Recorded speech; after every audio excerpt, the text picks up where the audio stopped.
On a damp Tuesday in Norwich, the spoon taps once against a thick mug before the kitchen goes still. A blue envelope lies beside the sugar bowl, and the smell of toast hangs warm in the room. Margaret presses her thumb under the flap, then smooths the paper with the flat of her hand. She does not look worried at first. She only narrows her eyes and reads the same line twice. Outside, a bus sighs at the stop, and somewhere down the street, a wheelie bin lid bangs shut. Have you ever looked at money from your pension and wondered quietly why it feels lighter than it should, yet never quite known which question to ask first?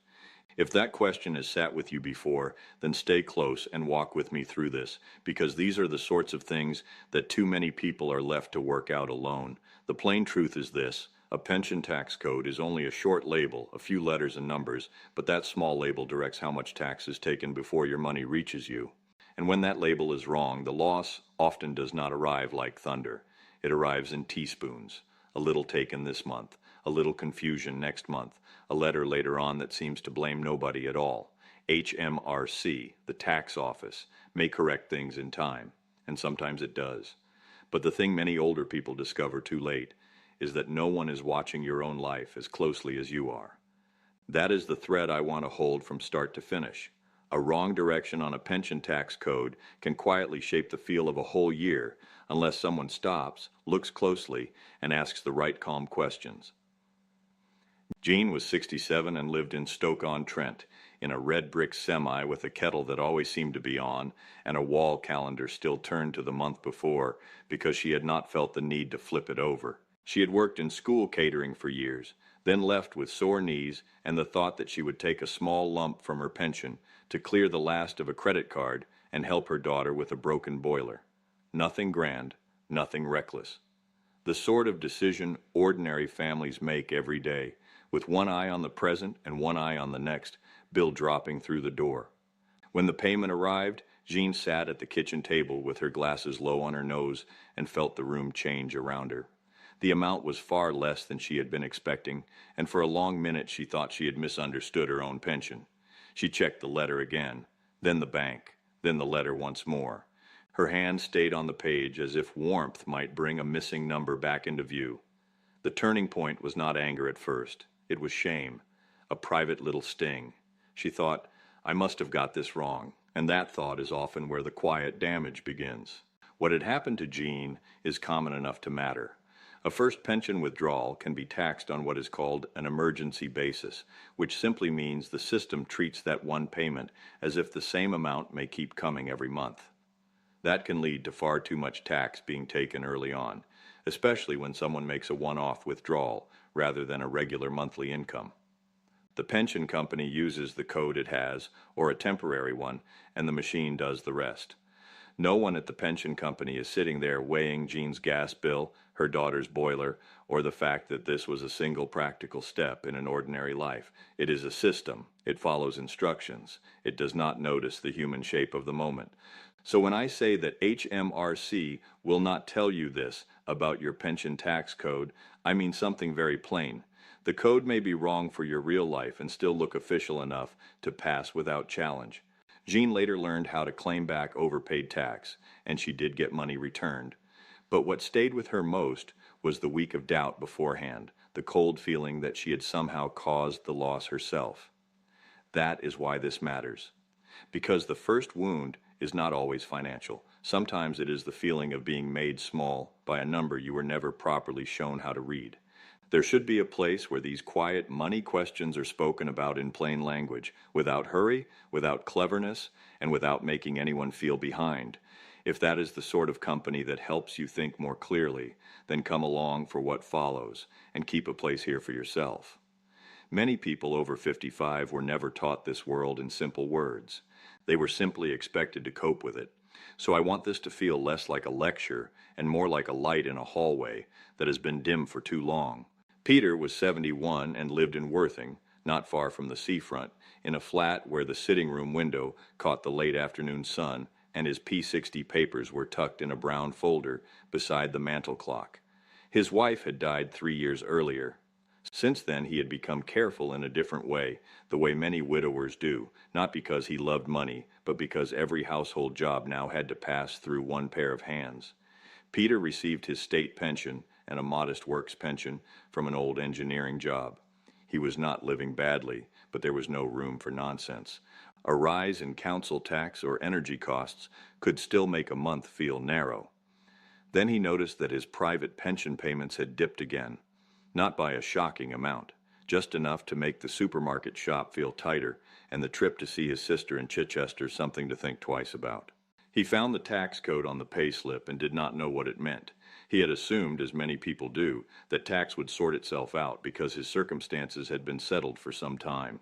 The turning point came one quiet Sunday when he spread the papers across the carpet, looked at the code, looked at the state pension figures, and realized that settled is not the same as correctly recorded. Here is a part that catches many people. The state pension is taxable income, but tax is not usually taken off it before it is paid. So if you receive state pension and also a private pension, HMRC may collect the tax due by adjusting the tax code on the private pension. That can be perfectly normal. The trouble begins when the allowance, which is the tax-free slice of income, is applied in the wrong place, split badly, or not updated as life changes. A code such as BR means basic rate tax, which means 20% is being taken from all of that pension income. DO means 40%. A code with M1 or W1 often means month 1 or week 1 treatment, where things are being worked out in a temporary, limited way.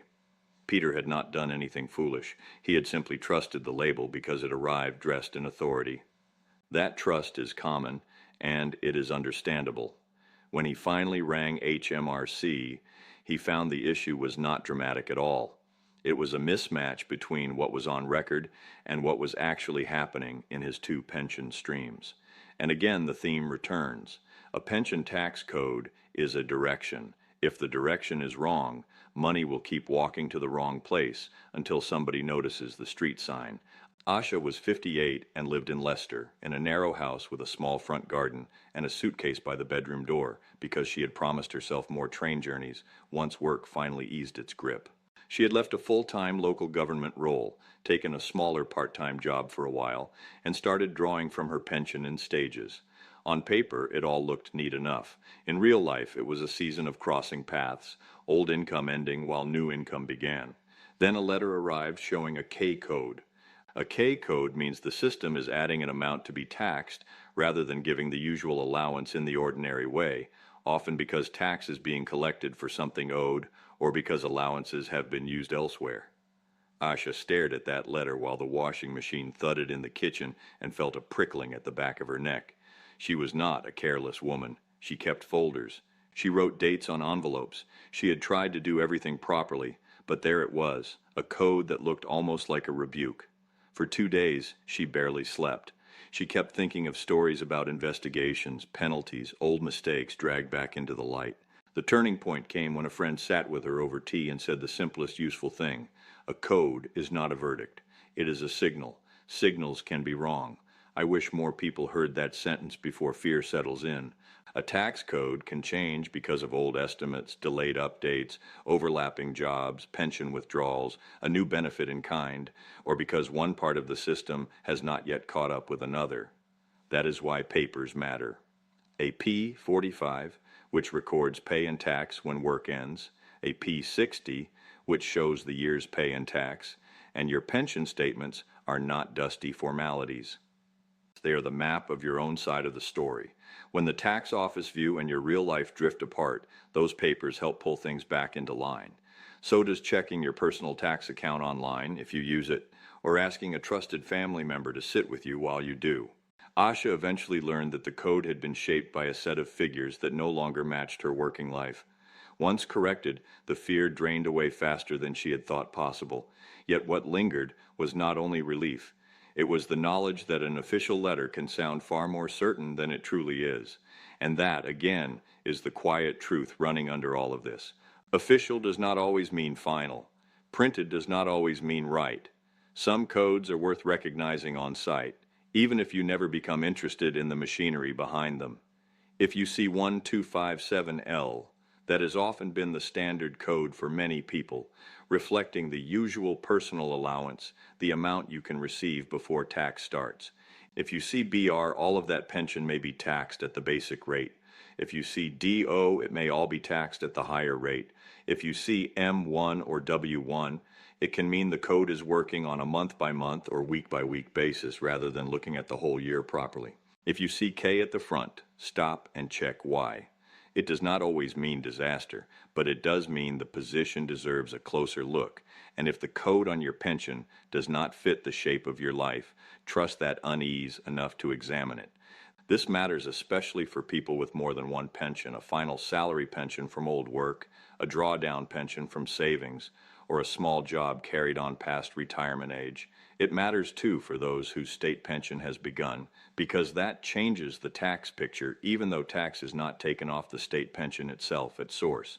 It matters after bereavement, after stopping work mid-year, after taking a lump sum, after going back to part-time work, and after moving from one income arrangement to another. The system likes neat lines. Real lives do not come in neat lines. They come in chapters, pauses, surprises, and grief, and sometimes the code lags behind every one of those things. Linda was 63 and lived in Plymouth, in a bungalow with a narrow hallway, a coat on a wooden peg, and a phone that rang too loudly in the afternoons when she was trying to read. She had recently taken a small pension withdrawal and knew vaguely that the tax did not look quite right. So when a caller said he was from HMRC and told her she was owed a pension tax refund, the lie landed close enough to truth to sound believable. He knew her name. He knew roughly her age. He spoke briskly and used the sort of official tone that makes decent people hesitate before asking sharp questions. He said the refund could be released quickly if she confirmed her bank details and a code sent to her mobile. Linda felt that old pressure many people feel on the phone, the pressure to be polite, to keep up, not to sound suspicious. Then she looked at the steam on the front window, saw her late brother's old habit in her mind of covering the receiver and saying, "Slow down," and something inside her steadied. That was the turning point. She hung up, sat still for a moment, and felt her heart racing. The danger had been real, not because she was foolish, but because the scam had borrowed the shape of a genuine tax confusion. This sits close to the heart of the matter. When pension tax codes are muddled, scammers find room to move. They know people are uneasy about tax, about refunds, about letters they do not fully understand, and about the fear of getting things wrong. HMRC does not ring out of the blue to demand immediate payment by gift cards, bank transfer under pressure, or secret codes from your phone. It does not need you to panic in order to do its work. If you think too much tax has been taken from a pension withdrawal, there are proper routes to check and reclaim it. That may involve forms, a phone call, or waiting for the end of the tax year, depending on the case. It should never involve handing details to a stranger who has rushed you. Linda later called through official contact details she found herself, not numbers given by the caller, and began sorting the genuine question from the false one. That act of slowing down saved her. So whenever a tax code issue appears, remember this. Confusion is not only costly in pounds, it also creates the fog in which bad people work. Clear understanding is a form of financial protection. Calm is not weakness here. Calm is armor. If you have found some part of your own life in these stories, then keep a seat here for the long haul, because this channel is for people who want the truth spoken plainly before worry grows roots. There is dignity in wanting to understand your own money, even if the forms are ugly and the rules seem written for somebody else. No one becomes less capable because tax language is cold or badly explained. Sometimes all that is needed is a slower voice, a clearer lamp, and the time to look properly. So what is it that HMRC will not really tell you about your pension tax code? Not because it is a secret in the dramatic sense, but because the system is not built to lean over your shoulder and say it in plain English. It will not tell you, at least not clearly enough, that a code can be based on estimates that are already stale. It will not tell you how often first pension withdrawals are taxed in a way that feels wrong, because the system assumes a pattern that is not there. It will not sit you down and explain that the state pension can change the code on another pension, or that stopping one job and starting another mid-year can leave old information hanging around longer than you expect. It will not reassure you that spotting a strange code does not mean you are in trouble. Very often it means the opposite. It means you have noticed early enough to prevent a longer drift. And perhaps most of all, it will not say this with the tenderness many people need. A tax code is not a judgment on your competence. It is an administrative tool, useful when right, harmful when wrong. Human lives deserve more care than that tool can ever give on its own. So we give the care ourselves. We read the pay slip. We compare the figures. We keep the letters. We ask for the explanation in plain words, and we ask again if the first answer comes wrapped in mist. If you want one practical habit from all this, let it be a quiet one. When a pension payment changes, when the tax taken looks odd, or when a new tax code notice arrives, do not put it in the drawer and hope the feeling passes. Sit with it that week, if you can. Put the kettle on. Lay out the last payslip, the pension letter, and the most recent code notice. Ask, does this fit the shape of my life now, not 6 months ago?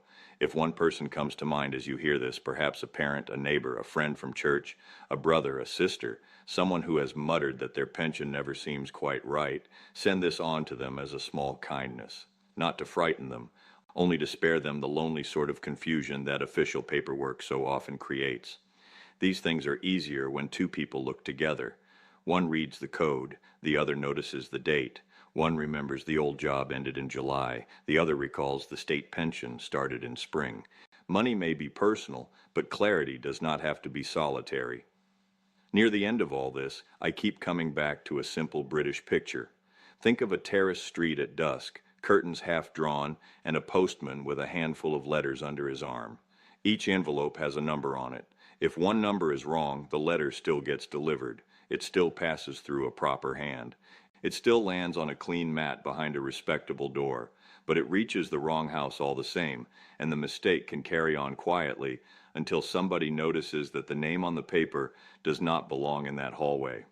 A pension tax code is a little like that number on the envelope. Small, easy to overlook, yet powerful enough to send money in the wrong direction month after month while everything appears orderly from the street. The answer is not panic. It is noticing. It is opening the door, checking the name, and saying very simply, "This does not belong here." That is the central truth. When a small label is wrong, a whole chain of outcomes can bend around it. When the label is corrected, the path begins to straighten again. So if this subject has felt heavy, let it settle now into something simpler than fear. A pension tax code is not beyond you. It is only a small instruction, and small instructions can be checked. The work is quiet work. Looking, comparing, asking. Keeping hold of your own papers and your own sense that something is not quite right. That is how money is protected in ordinary life, not always by grand decisions, but by small acts of attention done in time. And sometimes that is enough to keep a year from going the wrong way. A wrong number can feel powerful for a while, but it is still only a number, and it does not know your life as you do.